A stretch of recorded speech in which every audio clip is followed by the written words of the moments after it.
welcome viewers, thanks for coming in. I don't know if you've been following our talks on Lisa, who has gone through a pretty rough stage of bad decision making. This is her third talk, from widow to wife of a narcissist, my story part 3. She met this man who she was familiar with from school but had no contact since then. In her pursuit to try and make this relationship work, she has left the daughter behind, packed everything up to go 900 miles away to be with him. But there was another motive behind that, which was also to be near the parents. And when she got there in this fantasy, the things just didn't go the way that she would have liked. It. And the man couldn't even take the money I gave him to go pay his debt off himself. He sends me to pay it off. So I drive 2 hours to go to a company that buys your title and gives you money, and then they hold your title at high interest. So I take the cash over there to pay that off. He can't even be bothered to do that. So I do it. I pay it off, and, then we had the money to go on a honeymoon and get married. And sadly, I did that. Well, she's looking back in hindsight now, and you see a lot of these women that do go around rescuing these disabled men. As I said in the last video, I think she's competing more against the mother to win this bloke over. She had no reason to pay for this guy's title or anything, except that she's trying to prove something to him, and the only thing I could think of is that she's better than his mother. Because there was no other advantage to her as a woman to do something as foolish as that. Now, to sit there and say, just on the premise that he's a narcissist, that's what caused me to do it.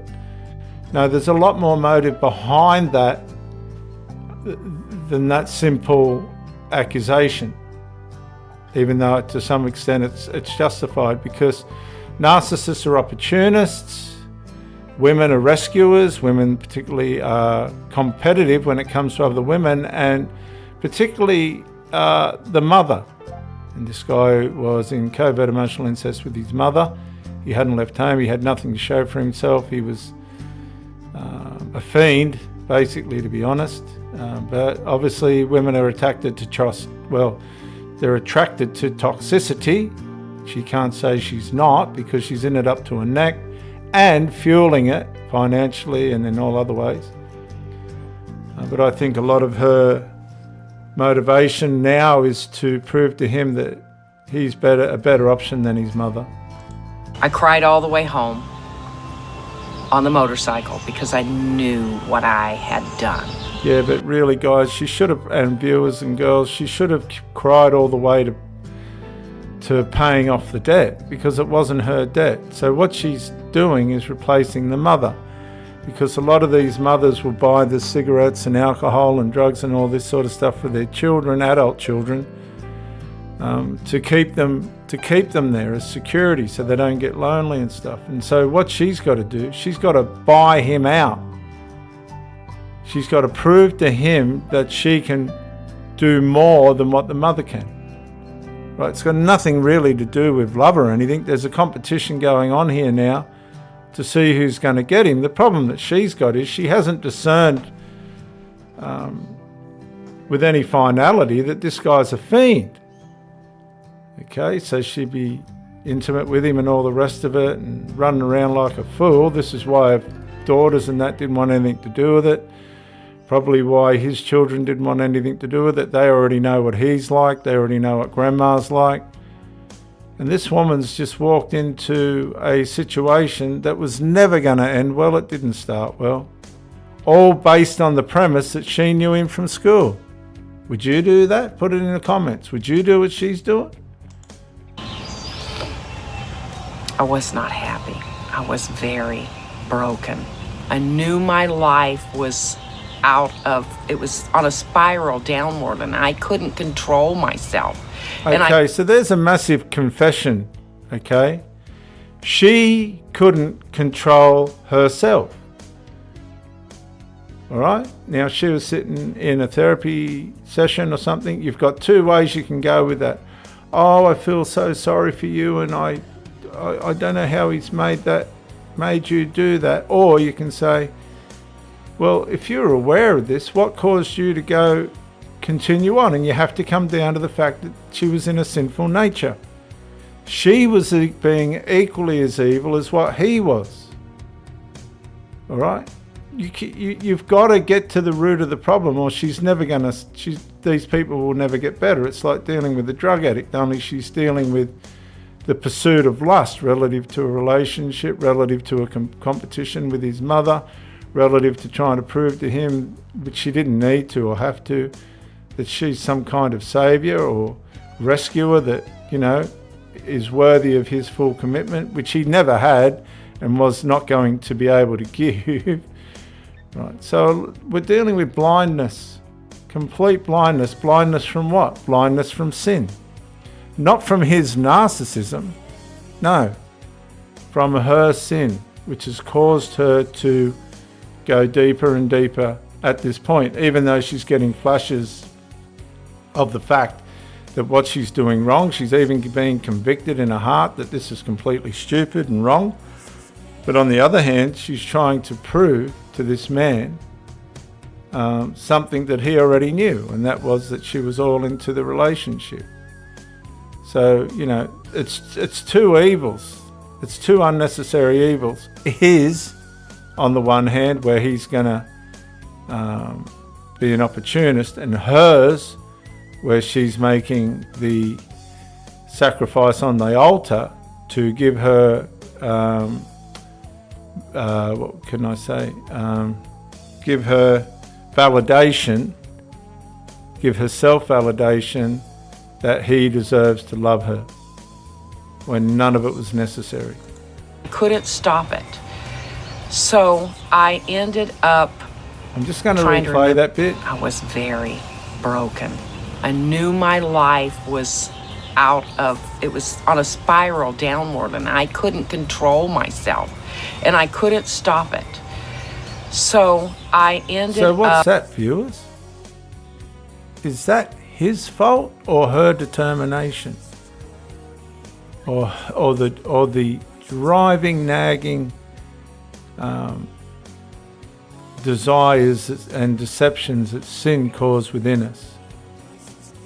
Okay. I'm sure there's clinical terms for all this. What do they say? Codependency and all that sort of stuff. But if you look at it in its rawest form, it's much deeper than that. It has to be.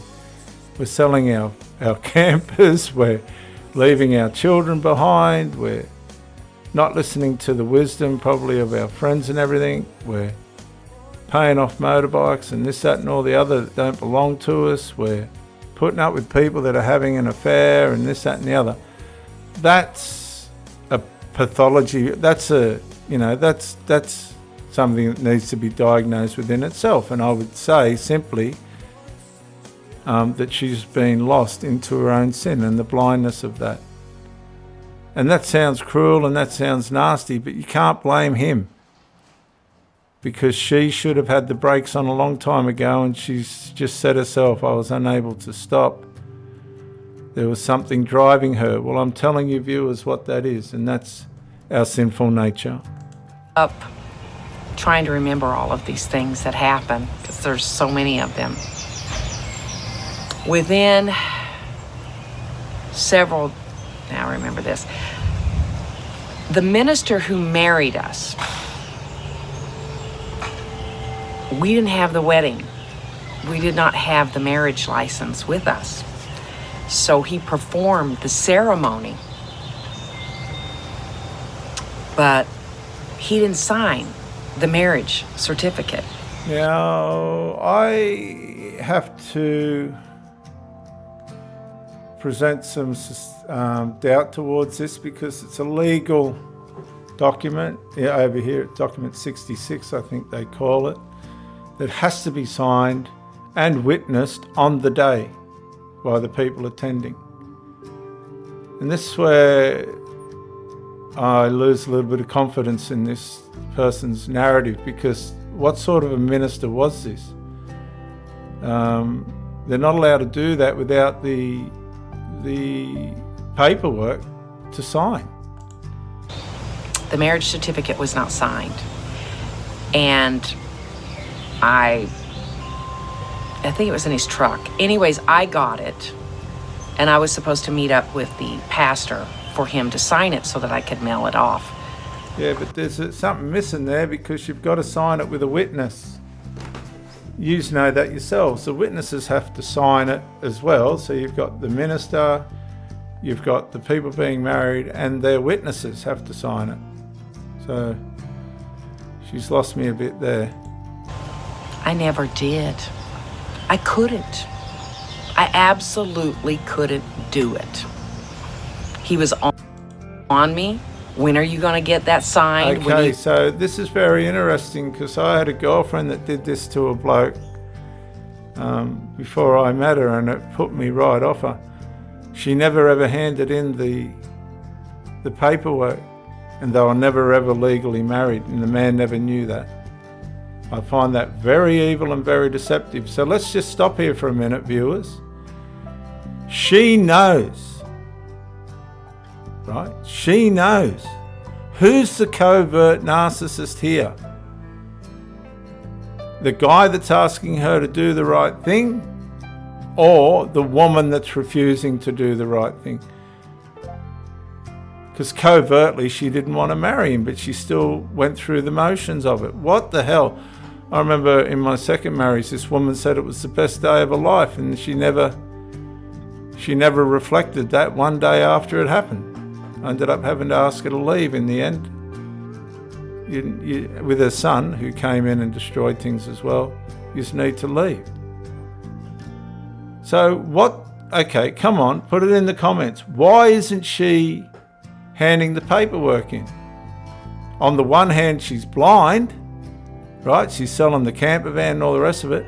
And then on the other hand, she's conscious. She doesn't want to take his name. So there's a covert double-mindedness going on within her as well. She's just being tossed to and fro on the inside, crying one minute, being deceitful the next. How can all this be directed at the bloke? It can't be. That's all I'm trying to say. It can't be. There's two people not fulfilling things with any integrity here at all. And this is how it's going to end up. You going to get that signed? When are you going to get that signed? I said, I will, but I never did. And I'll tell you right now, as soon as she flinched at that, right, she would have been gone. I would have just said, you're gone. I've been in relationships where you've given the person a ring and all the rest of it, and they won't wear it. You're gone. Don't take it if you're not going to wear it. Gone. Now we're talking about something a lot more deeper than this. Marriage. See, the man can't marry his mother, can he? Right? But he'll sit on a perch waiting to see if she's going to go through with it, but she's not. Okay? If a normal, healthy man would have said immediately, you're gone. There's women that get married and they won't take the bloke's name. That's not good enough. That's a problem, because there's an element there that's uncommitted. Here, this is way beyond. Okay, so who's in evil now? She's gone up the altar, right? She's led this guy up the altar, and now she's not handing in the paperwork. Now, we'll have all the sympathizers on the internet saying, oh, poor you, and this, that, and the other, but right now, she needs to be kicked to the curb.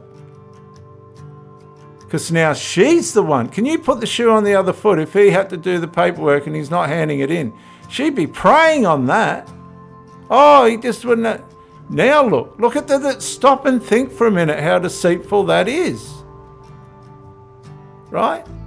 The relationship's gone way beyond the sinking of the Titanic. Right? These people are just floating on pieces of stuff, debris. It's so far gone and out of order. It's just, this is, I don't know if this woman's trolling the internet or just trying to get views or what, but it's so far out of order and so immature and so misdiagnosed for her to sit there and think she's a victim. It's just, honestly, it's oh my God, it's just. I never did.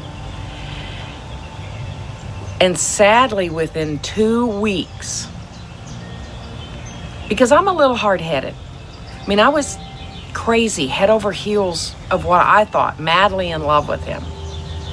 I was possessed with some kind of craziness, I'm not sure. She was being driven by her deceitful lust, her sinful nature. She was being driven by her fantasy, right? She was being driven by her narcissism. That's what's driving her, right? A sinful nature, right? You've got serial killers. Well, this woman's in a serial relationship state. She should be out, but she's determined to go forward, even if she, everything burns to the ground. For what? So she can stand there and say this guy's a narcissist and make herself out to be heroic? She just hasn't handed in the paperwork for the marriage. That's on her. That's an evil on her part. She walked him up the aisle and wouldn't marry him. And now she's sitting there and saying, I don't know what made me do it. I can tell you what made you do it. Sin. Just sin, desire, lust. Not faithfulness and loyalty and commitment, because people get blinded by that every day. And they die in cults and jump off cliffs and, No. This is sort of similar to some kind of obsessive disorder. She's just obsessed with this person, even though she don't like him. Somebody diagnosed that. She don't like the guy, but she's obsessed with him. The toxicity, probably. You can see this so clearly. Loneliness, desperation, I don't know, and I shouldn't have been lonely. I'm a friendly person, but something happened. That's all I can say. I fell for him hard. But I was a stubborn one. She doesn't sound too stubborn to me, in the sense that the camp is gone, the daughter's shipwrecked, the parents are just absolutely disgusted and humiliated. So obviously she's wavering in and out of strength and weakness, if you want to call it those things. And on it, this is on her. It's not on him, because she's got just as much trouble going on psychologically within herself as probably what he has within himself. I am pretty much very much an independent person until I got into a relationship with him. And that's where we butted heads, because I am so independent and strong-willed. Okay, so there you go. We tried to figure this out earlier. What caused him to discard her? Well, she just dobbed herself in, didn't she? Her strong-headedness, her combativeness.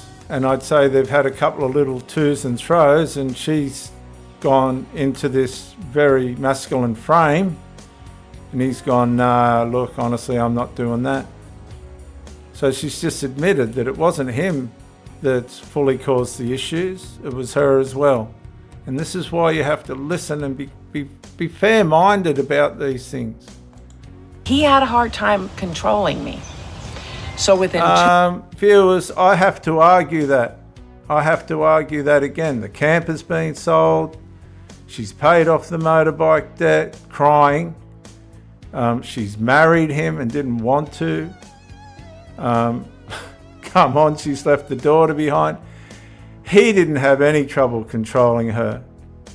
She had a hard time controlling herself.